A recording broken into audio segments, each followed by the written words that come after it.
Olá, Ricardo Cusiol com conteúdo que te ajuda a ter sucesso nos seus projetos com polímeros. Mais um vídeo aqui depois de uma longa pausa, mas você já conhece a dinâmica do canal. Vou continuar trazendo conteúdo de qualidade para você com uma frequência um pouco menor, mas ainda assim você vai poder contar com a minha ajuda aí para ter o sucesso que você precisa nos seus projetos, tá certo?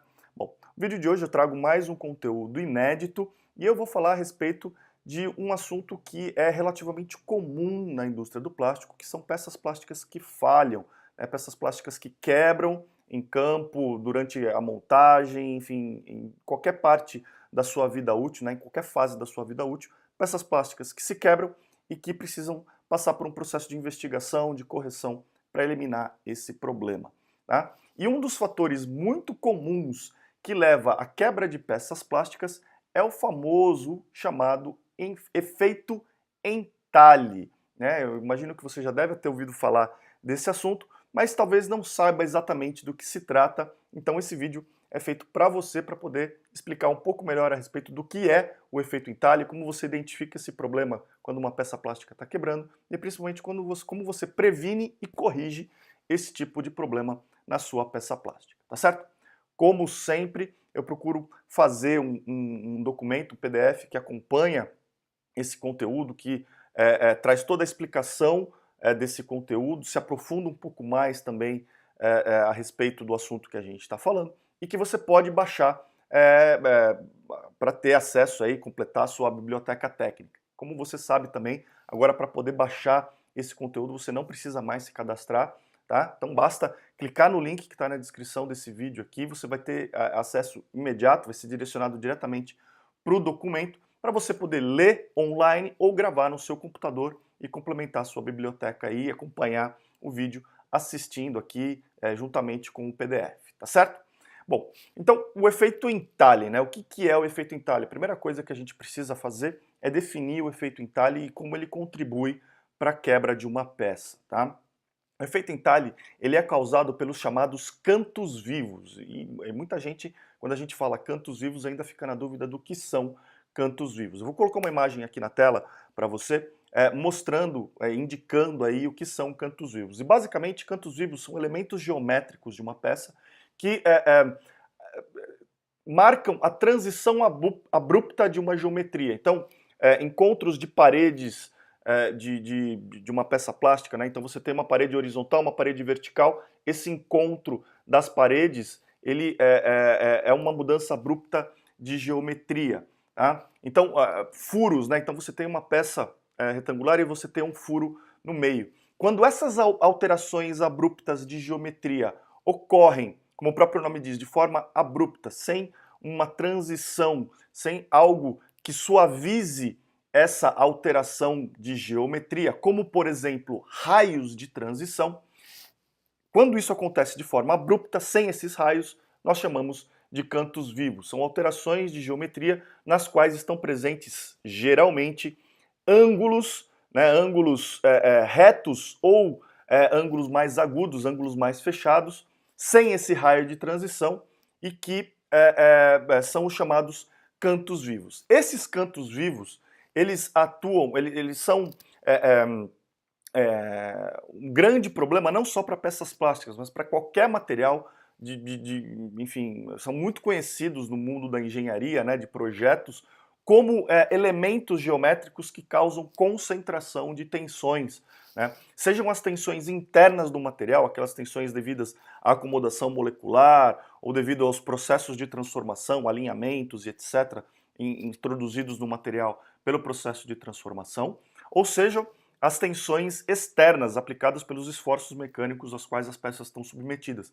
Seja qual for a origem dessas tensões, a tendência é que, se esses cantos vivos estão presentes, ocorra uma concentração, uma amplificação dessas tensões nessa região de cantos vivos. Os mecanismos que levam a essa concentração de tensões são vários e estão um pouco fora do escopo desse vídeo aqui. Tá? Mas o ponto o que você precisa entender é que esses cantos vivos, eles atuam como concentradores de tensão, ampliadores dessas tensões internas ou dessas tensões aplicadas no material. E com isso, o que acontece é que os esforços mecânicos necessários para levar uma peça ou levar o material de construção dessa peça à falha, ao aparecimento de uma trinca ou à quebra catastrófica, são muito mais baixos do que aqueles esforços calculados para essa peça. Então, os esforços reais, a aplicação de tensão real, a força necessária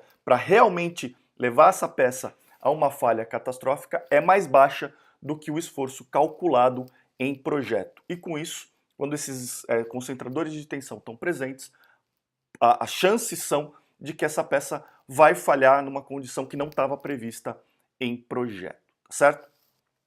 Então, esse que é o efeito entalhe, é a falha de uma peça plástica, quebra ou a presença de uma trinca causada pela concentração de tensões em cantos vivos, mudanças de geometria abruptas nas quais não exista um raio de transição. Tá? Então, como você deve ter percebido, a identificação de problemas de quebras de peças relacionadas ao efeito entalhe, ele é relativamente simples, né? A identificação é relativamente simples, porque, em geral, quando você tem uma peça plástica quebrada, essa fratura ela vai estar direcionada, ela vai estar originada numa região que tem um canto vivo. Visualmente, normalmente você consegue identificar isso daí.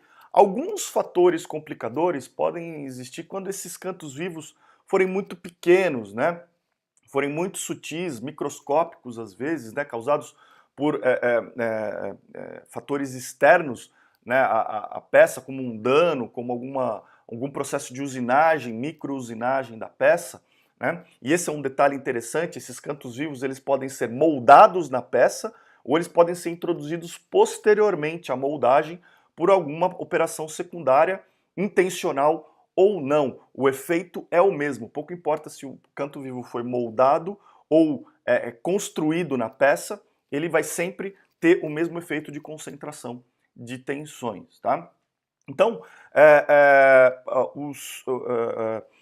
a identificação desse tipo de problema, ela vai ser sempre visual, fácil, mas em alguns casos, quando esses elementos geométricos, né, esses cantos vivos, forem muito pequenos ou tiverem em regiões escondidas da peça, isso pode dificultar um pouco a investigação, porque você pode necessitar executar aí alguma desmontagem na peça, pode necessitar realizar cortes para chegar à origem do problema, utilizar técnicas de microscopia ótica ou eletrônica para realmente identificar e realizar medições para achar onde está a raiz do problema.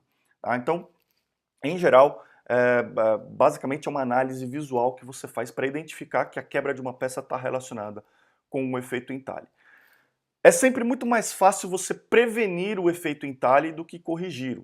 A prevenção do efeito entalhe, ela visa, ou ela passa por prever em projeto a construção de raios de transição em todas essas alterações de geometria, encontros de paredes, encontros de nervuras, em furos, enfim, em todas as regiões em que possam haver essas transições de geometria, é necessário prever um raio de transição. Mas não só isso.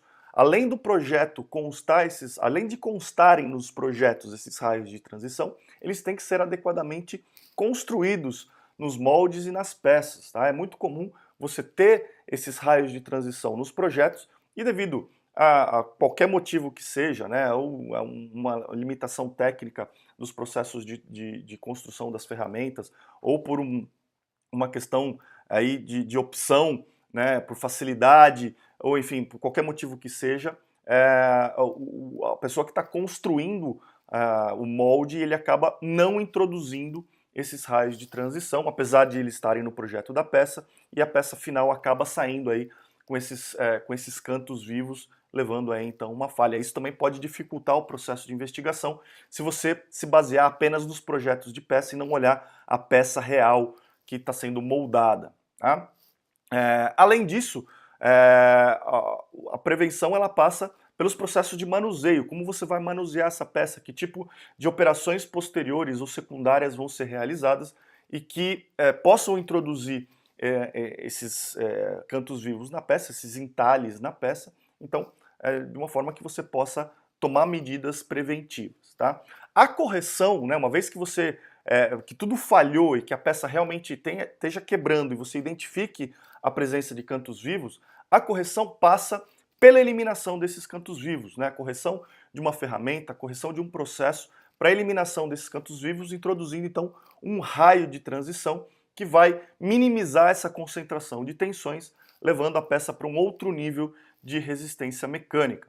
Em alguns raros casos, essa correção passa também pela troca de material. Alguns materiais são mais sensíveis do que outros ao efeito entalhe.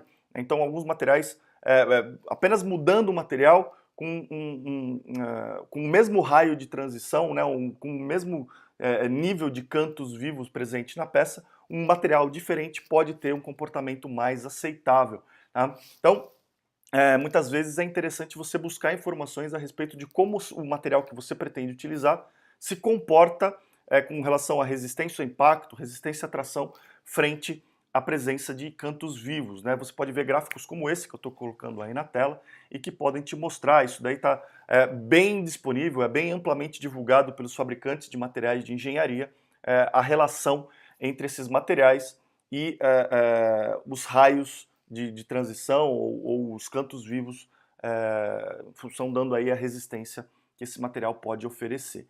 Tá? Então, é uma forma muito tranquila de você identificar esse tipo de situação. Atualmente, softwares de análise estrutural também prevêem a concentração de tensão e podem ajudar na prevenção desse tipo de problema, né? Os softwares eles acabam identificando a presença de cantos vivos, acabam identificando aí a concentração de tensões naquelas regiões. E uma vez que você identifique adequadamente quais são os materiais de construção, você pode inclusive o software pode inclusive apontar, olha, essa geometria aqui, ela não é adequada, ela vai gerar aí uma potencial falha mecânica para você. Tá? Então, esse é o efeito entalhe, é assim que ele acontece e é esse o tipo de fenômeno que pode levar ao aparecimento de peças plásticas falhadas, peças plásticas que se quebram catastroficamente durante o uso, durante qualquer outra fase da sua vida útil. Tá? Eu espero que você tenha gostado desse conteúdo, que ele tenha te ajudado aí a resolver algum problema do seu dia a dia, tenha te dado algum insight para você tomar alguma ação de correção, desenrolar algum projeto que você esteja trabalhando. E eu fico muito curioso para saber a sua história. Me manda uma mensagem, deixa um comentário aqui nos meus canais, me manda um e-mail dizendo como esse conteúdo te ajudou no seu dia a dia. Me fala sobre outros assuntos que sejam do seu interesse para que eu possa preparar vídeos e artigos como esse que te ajudem no seu dia a dia. Me ajuda a divulgar esse canal, esse vídeo e essas informações para a maior quantidade de pessoas possível que podem se interessar por esse assunto. Pessoas que trabalham com moldagem de peças plásticas, projetos de peças plásticas, desenvolvimento de materiais e que trabalhem com o ensino, pesquisa de materiais plásticos, que sejam estudantes e precisem entender um pouco mais a respeito desses materiais. Né? Para todo esse tipo de público, eu peço que você me ajude a divulgar aí, coloca nos seus grupos de discussão, nas suas listas, redes sociais, o link para esse vídeo, para que todo mundo possa ter acesso a esse tipo de informação de qualidade, tá certo? Lembra de curtir a minha página no Facebook, eu tenho um canal de divulgação por lá também, você encontra buscando o meu nome, Ricardo Cusiol, assina o meu canal, receba conteúdo aqui pelo YouTube continuamente, né? Agora mais ainda focado nos conteúdos técnicos. A gente se vê no próximo vídeo. Um grande abraço e até lá!